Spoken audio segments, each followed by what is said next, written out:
माला फेरू न हरि भजू, मुख से कहूँ न राम। माला फेरू न हरि भजू, मुख से कहूँ न राम। मेरा हरि मुझे भजे, मैं पाऊं विश्राम। मेरा हरि मुझे भजे, मैं पाऊं विश्राम।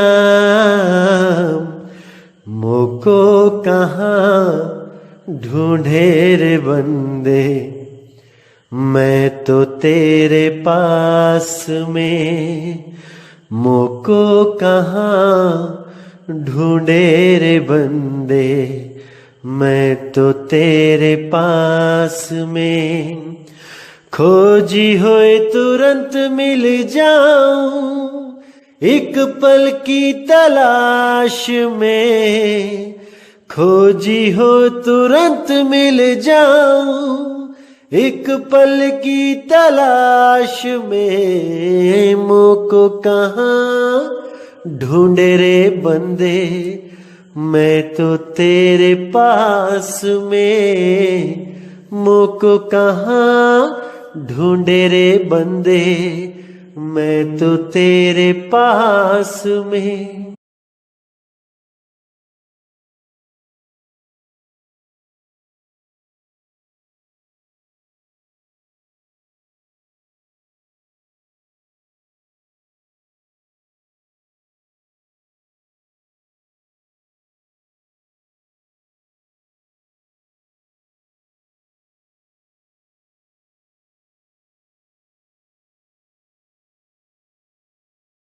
नमस्कार मेरे प्यारे भाइयों, मेरे परमात्मा के प्यारे जीवहंसों। मैं बंदी छोड़ से यही दुआ करूंगा कि आप सब मेरे भाइयों का विवेक पहले से ज्यादा और ज्यादा और ज्यादा से ज्यादा बढ़ता ही जाए, और ऐसी कोई दुविधा ना रहे जो आप सब मेरे भाइयों को 1% भी भ्रमित कर पाए।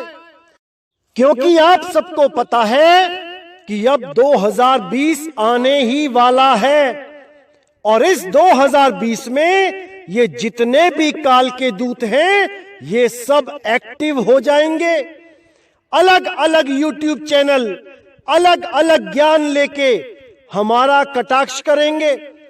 छोटी छोटी बातों को हाईलाइट करके हमें गलत सिद्ध करने की कोशिश करेंगे।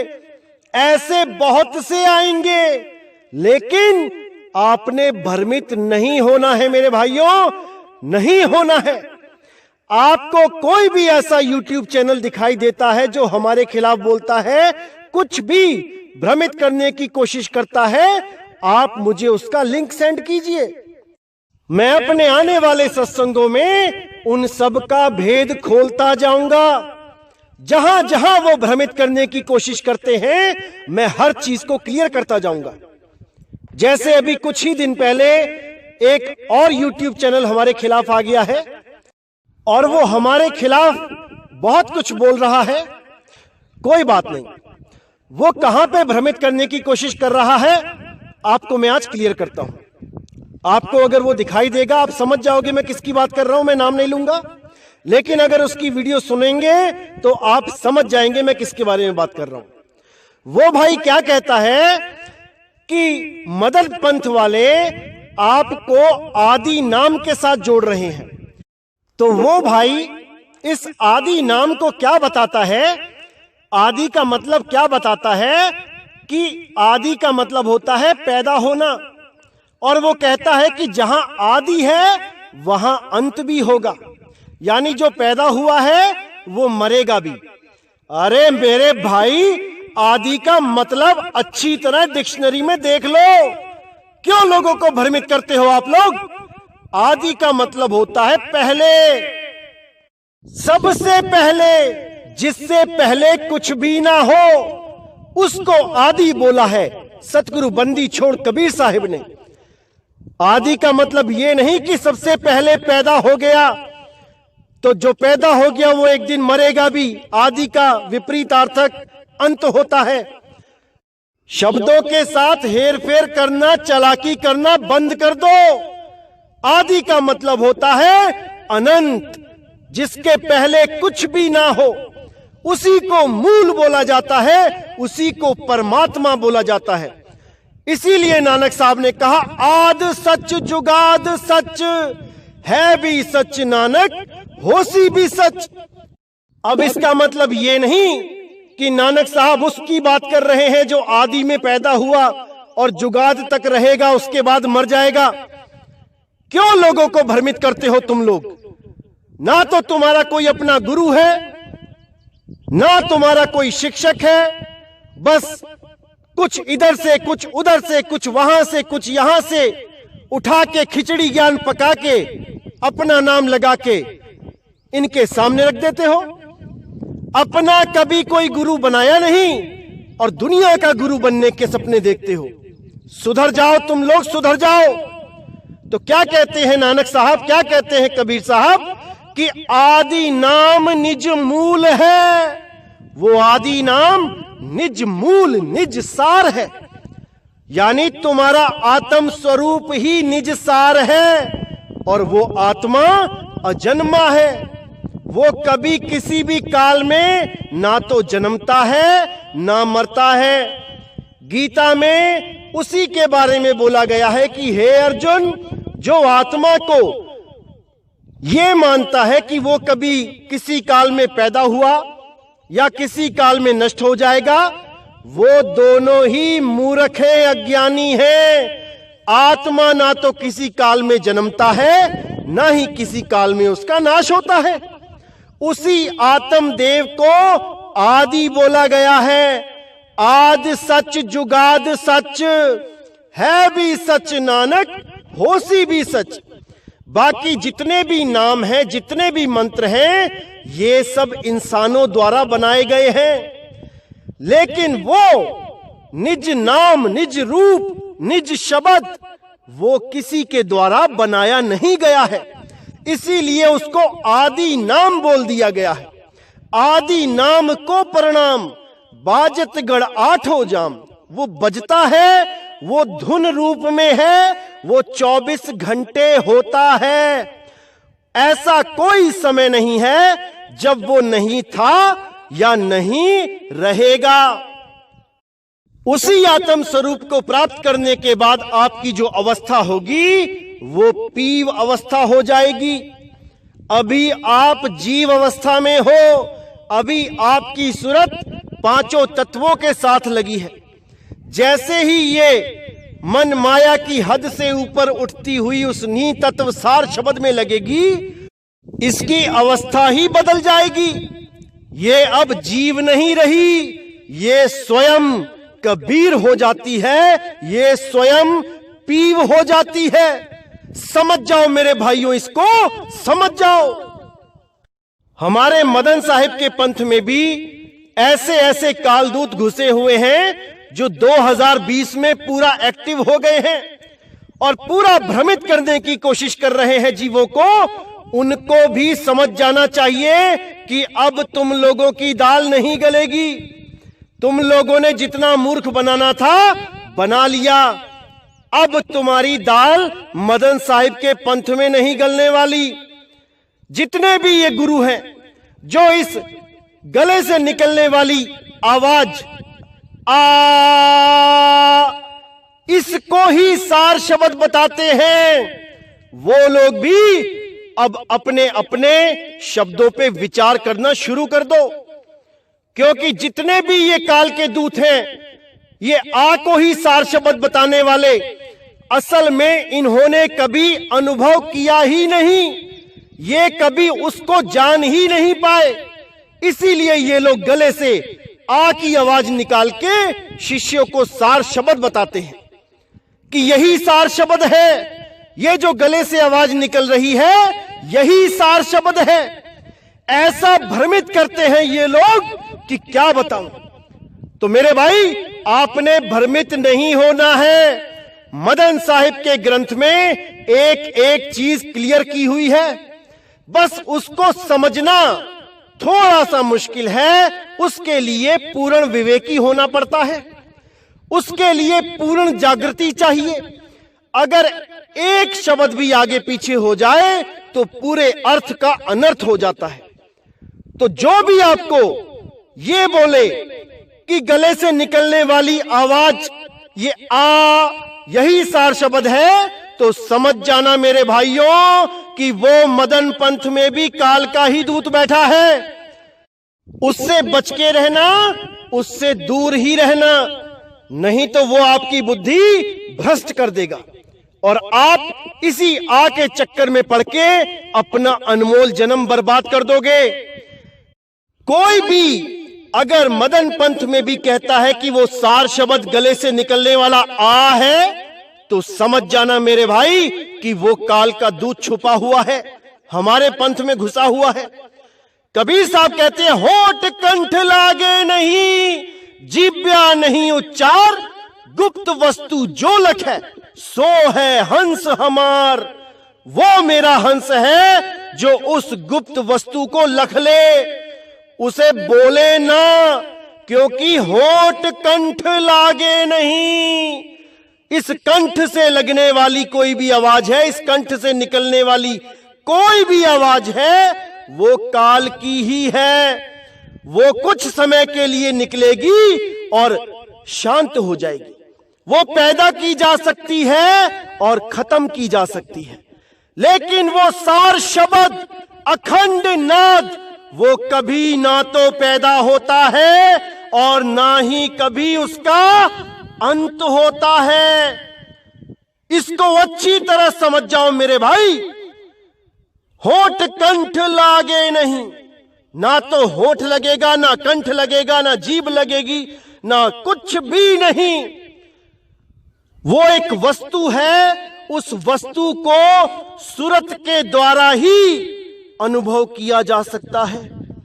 ये मुंह से बोल के, यानी मुख इंद्री से बोल के, कान इंद्री से अनुभव करने वाले सारे शब्द ये सब नकली शब्द हैं, नकली, क्योंकि वो अखंड नाम इंद्रियों से परे है, उसको कानों से सुना ही नहीं जा सकता मेरे भाई, नहीं जा सकता। इसीलिए नानक साहब ने बोला है, अखा वाजो वेखना बिन कन्ना सुनना।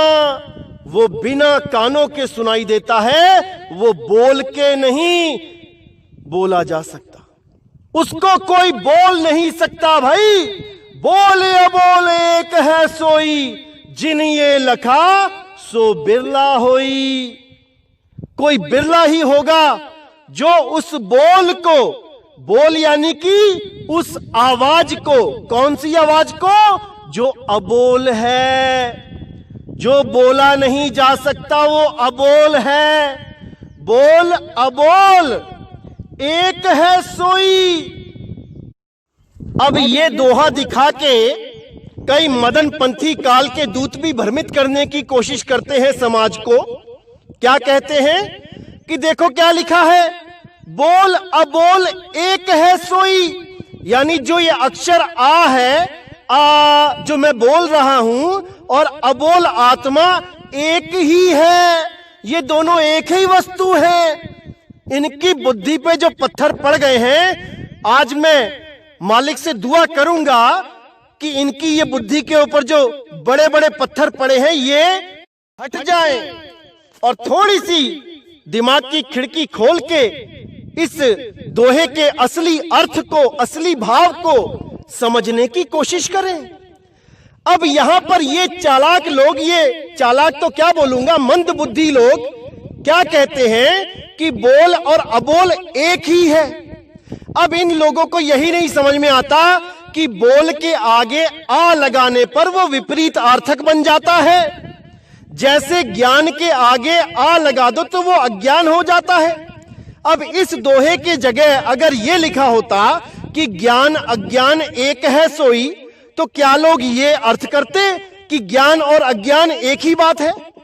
अरे मेरे भाई, ज्ञान और अज्ञान धरती और आसमान की तरह विपरीत हैं, ऐसे ही बोल और अबोल ये धरती आसमान की तरह विपरीत है। बोल इसलिए बोला गया है क्योंकि वो बोलता राम है, वो कभी शांत नहीं होता, इसलिए उसको बोल बोला गया। लेकिन कहीं तुम इसको मुंह से ना बोलने लग जाओ, इसलिए साथ ही में अबोल लिख दिया गया कि वो अबोल है, वो बोल है, बोलता है लेकिन मुख से नहीं बोला जाता। बोल अबोल एक है सोई, यानी एक ऐसा बोल है जो अबोल है। जिन ये लखा सो बिरला होई, जिसको ये ज्ञान समझ में आ गया वो कोई बिरला ही है, करोड़ों अरबों में से कोई बिरला ही है। जिसके लिए बोला गया, साहिब ने बोला, लोक अलोक शब्द है भाई, जिन ये लखा तिन संशय जाई। अब यहां पर भी वही बात बोली गई है कि लोक, लोक वो है, वहां पे हम रहेंगे, लेकिन अलोक है, वो लोक जैसा भी नहीं है, वहां पे कोई मकान दुकान भी नहीं है, लेकिन हम लोग वहां रहेंगे, इसलिए उसको लोक बोला गया। और क्या बोला गया लोक को? शब्द है भाई, क्योंकि सूरत के रहने का स्थान शब्द है, उसी शब्द से वो बिछड़ गई है, इसीलिए जन्म मरण में धक्के खा रही है। अब आपने क्या करना है? उस शब्द को जानना है और उस शब्द में अपनी सूरत को रमा देना है। अरे सूरत समाए शब्द में, वाको काल न खाए। तो ऐसे ही काल के दूत आपके जीवन में आते रहेंगे मेरे भाइयों, लेकिन आपने भ्रमित नहीं होना है, नहीं होना है, नहीं होना है। कोई भी आपको भ्रमित करता है, मदन पंथ में भी आप इस दास को फोन करो, आप इस दास को मैसेज करो, मैं सारी असलियत आपके सामने रख दूंगा और उस पर पूरा विवेक करके अपने जीव का कल्याण करो। किसी के भी जाल में नहीं उलझना है मेरे भाई, नहीं उलझना है। ऐसी गलतफहमी में बिल्कुल मत रहना कि मदन पंथ के अंदर जितने भी लोग हैं, जितने भी साधु हैं, ये सब पूर्ण ज्ञान लेके बैठे हैं। ऐसा कुछ नहीं है भाई। मदन पंथ के भी अंदर बाकी पंथों की तरह काल के दूत घुसे हुए हैं। केवल परख के द्वारा ही पता लग पाता है कि कौन कितना सामर्थ्यवान है, कौन कितना ज्ञान रखता है, किस पर बंदी छोड़ की दया हुई है। नहीं तो वो भी बार बार गर्भ में आएगा जाएगा, इसी जंजाल में फंसा रहेगा और वो आपको भी पूरी कोशिश करेगा कि फंस जाओ। लेकिन मेरे भाइयों, आपने विवेक को सोने नहीं देना है, आपने हर चीज को क्लियर करना है। क्योंकि अगर नदी के पास आकर भी आप प्यासे रह गए तो कोई फायदा नहीं मेरे भाई। मदन पंथ में आकर भी अगर आप मूल ज्ञान को ना समझ पाए और इस आ के चक्कर में पड़ गए तो मेरे भाई जन्म बर्बाद हो जाएगा। इसीलिए साहिब ने बोला है कि वो बोल में आता ही नहीं है, वो अबोल है। आत्मा अडोल है, अबोल है, वो बोलने में नहीं आता। लेकिन हमारे मदन साहिब के ग्रंथ में कई जगह त्रुटियां हैं, कुछ गलतियां हैं, मिसप्रिंट हैं। उनको मैं बहुत जल्दी ठीक करवाऊंगा और आपके सामने पूर्ण ज्ञान, निर्मल ज्ञान पेश किया जाएगा, ताकि आप कहीं भी भ्रमित ना हो पाओ। क्योंकि गलतियां सबसे हो सकती हैं, ऐसा कुछ नहीं है कि गलती नहीं होती। गलतियों को ठीक किया जाता है, गलतियों को सुधारा जाता है। अगर हमसे ही कोई गलती हो गई बाय चांस, तो इसका मतलब ये नहीं कि अगर मेरी गलती उजागर हो गई तो मेरी बड़ी बदनामी हो गई। हमें गलतियों को ठीक करना है, चाहे वो हमारे पंथ में हो रही हैं, चाहे वो किसी और के पंथ में हो रही हैं। हमें तो सत्य चाहिए, चाहे हमारे पंथ में मिल जाए, चाहे भाई आपके पंथ में मिल जाए। क्योंकि मुक्ति तो सत्य देगा, ना तो मदन पंथ देगा, ना गरीबदास पंथ देगा, ना ही नानक पंथ देगा। जिस पंथ में भी सत्य नाम है, मुक्ति तो भाई वो ही देगा। तो इसीलिए आपने अपने अपने गुरुओं से पूछना है कि भाई वो विधेय नाम क्या है। वो विदेह ध्यान क्या है, क्योंकि विदेह ध्यान बताने वाले भी कई बैठे हैं यहां पे जो आपको विदेह ध्यान का इशारा तो कर देंगे, लेकिन विदेह नाम किसी के पास नहीं है। पूछो अपने अपने गुरुओं से। इसीलिए साहिब ने बोला, ध्यान विदेह और नाम विदेहा, 2 लख पावे मिटे संदेहा। 2 लख पावे यानी इन दोनों का ज्ञान हो जाए तो सारे संदेह मिट जाते हैं। ध्यान विदेह देने वाले बहुत से बैठे हैं, सब इशारा करने में लगे हैं कि यहां पे ध्यान लगाओ, यहां पे ध्यान लगाओ। अरे भाई, प्राप्ति क्या होगी, कैसी होगी, उसको कैसे लखाओगे? उसको कोई नहीं लखा सकता, केवल और केवल बंदी छोड़ के सिवा। अगर बंदी छोड़ ने बता रखा है कि वो ध्यान और वो नाम विदेह क्या है, तब तो समझ में आ जाएगा। अन्यथा कितना भी ध्यान करते रहो, अंत समय में संदेह मिटेगा ही नहीं। क्योंकि बहुत से लोग सोचते हैं कि मदन पंथ में जाके चालाकी से उनका ध्यान करने की विधि लेके आ जाएंगे और खुद गुरु बन के बैठ जाएंगे कहीं पे। अरे मेरे भाई, ये सपना तुम्हारा सपना ही रह जाएगा, क्योंकि मदन पंथ में ध्यान विदेह तो बता दिया जाता है, लेकिन नाम विदेह केवल उसी को बताया जाता है जिस पर पूर्ण विश्वास हो, जिस पर बंदी छोड़ने मोहर लगा रखी है, केवल उसी को वो नाम विदेह का लखाव किया जाता है। तो मेरे भाई, अच्छी तरह समझ लो कि जब तक ध्यान विदेह और नाम विदेह ये दोनों का ज्ञान आपको नहीं हुआ, आपका जन्म और मरण कभी खत्म नहीं हो सकता, कभी खत्म नहीं हो सकता। तो आप बिल्कुल चिंता ना करें मेरे भाइयों। बंदी छोड़ ने जो इस दास को ड्यूटी सौंप रखी है, जो कार्यभार इस दास के कंधों पे दे रखा है, ये दास उसको बहुत अच्छी तरह से निभाएगा। मैं पूरी बंदी छोड़ से अरदास करूंगा कि इतना समर्थ भी दे कि मैं उसको अच्छी तरह से निभा सकूं, और आप लोगों को भी इतना विवेक दे कि मेरी बातों को आप समझ सकें। तभी इन काल के दूतों से आपका पीछा छूटेगा, अन्यथा आप कहीं ना कहीं उलझ जाओगे। क्योंकि काल के दूत बाहर भी बैठे हैं और भाई घर के अंदर भी बैठे हैं। उनको पहचानना कैसे है? आप हमारे सत्संग सुनते रहो और आप खुद से ही उनको पहचानते रहोगे।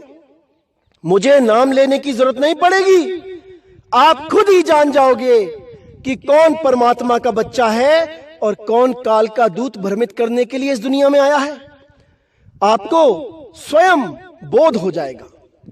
तो मेरे भाइयों, अब 2020 आने वाला है और अब ऐसे ऐसे भेद खोले जाएंगे जिसके द्वारा आपको पूर्ण यकीन हो जाएगा, पूर्ण विश्वास हो जाएगा कि असली ज्ञान, परमात्मा का असली पंथ, वो 13वां पंथ जिसको हम 13 पंथ कहते हैं। 13 मतलब 13 मालिक का, 13वां ही क्यों चूज किया गया? 4 पंथ और चल रहे हैं, 12 4 16, 17वां भी कह सकते थे परमात्मा, लेकिन उन्होंने 13 नंबर ही चुना क्योंकि 13 का मतलब होता है परमात्मा का। मेरा मुझ में कुछ नहीं, जो कुछ है सो तेरा, तेरा तुझको सौंपते क्या लागे है मेरा। वो 13 परमात्मा की तरफ संकेत करता है, जिसका संकेत बाबा नानक ने भी 13 13 करके किया था कि वो पंथ आएगा, वो 13वां पंथ आएगा जो पूरे ब्रह्मांड को एक सही दिशा देगा, एक सही नाम देगा और उस एक नाम से सारी दुनिया का कल्याण होगा। तेरा एक नाम तारे संसार में एह आस एह आधार, नानक नीच कहे विचार, वो धानक रूप रहा करतार। तो मेरे भाइयों, वो 13वां पंथ उजागर हो चुका है। आपने केवल इस ज्ञान को समझ के इसमें अपना कल्याण करना है। हर चीज आपको घर बैठे ही मिलेगी। आपको आश्रम तक भी आने की जरूरत नहीं पड़ेगी। आप विश्वास करना मेरे ऊपर। कई लोग गरीब हैं, कुछ लेडीज हैं जिनके 3-3 4-4 बच्चे हैं और वो नहीं आ पा रहे हैं, छोटे छोटे बच्चे हैं, क्या करें वो? आप बिल्कुल चिंता मत करना, हर घर में, हर गली में अपने आप परमात्मा ये बंदोबस्त करेगा कि वो नाम घर घर में पहुंचेगा। आप बिल्कुल चिंता मत करना। परमात्मा ने ऐसा अरेंजमेंट किया है कि आप सोच भी नहीं सकते कि आपके घर के अंदर आके आपको नामदान दिया जाएगा। बिल्कुल चिंता मत करना मेरे भाइयों, बिल्कुल चिंता मत करना। तो इसी के साथ मैं आपसे विदा चाहूंगा और अगला सत्संग बहुत जल्दी आएगा, क्योंकि मैं अभी सत्संग टूर पे हूं और बहुत से जीव, बहुत से पंथों के जीव जाग रहे हैं। पूरा गांव नामदान लेने के लिए आ रहा है। ऐसे ऐसे पंथों के जो शिष्य जो पूरे गांव में फैले हुए थे, पूरा पंथ छोड़ के सबके सब इस मदन पंथ में आ रहे हैं, इस मूल ज्ञान में आ रहे हैं। परमात्मा की लीला अपरंपार है, उसका कोई अंत नहीं। तो इसी के साथ मेरे भाइयों मुझे विदा करें। जय गुरु बंदी छोड़ वैराग साहिब, जय गुरु बंदी छोड़ साधु शरण साहिब, जय गुरु बंदी छोड़ बाबा नानक साहिब, गुरु अंगद देव साहिब, मेरे संत भीखा जी, मेरे पलटू जी, मेरे रविदास जी महाराज, मेरे धर्मदास जी महाराज, मेरे सारे ही संत। जय जय सतगुरु बंदी छोड़ सतगुरु सत्य कबीर साहिब की सदा ही जय हो, सदा ही जय हो। मेरे मालिक की साहिब बंदगी सतनाम।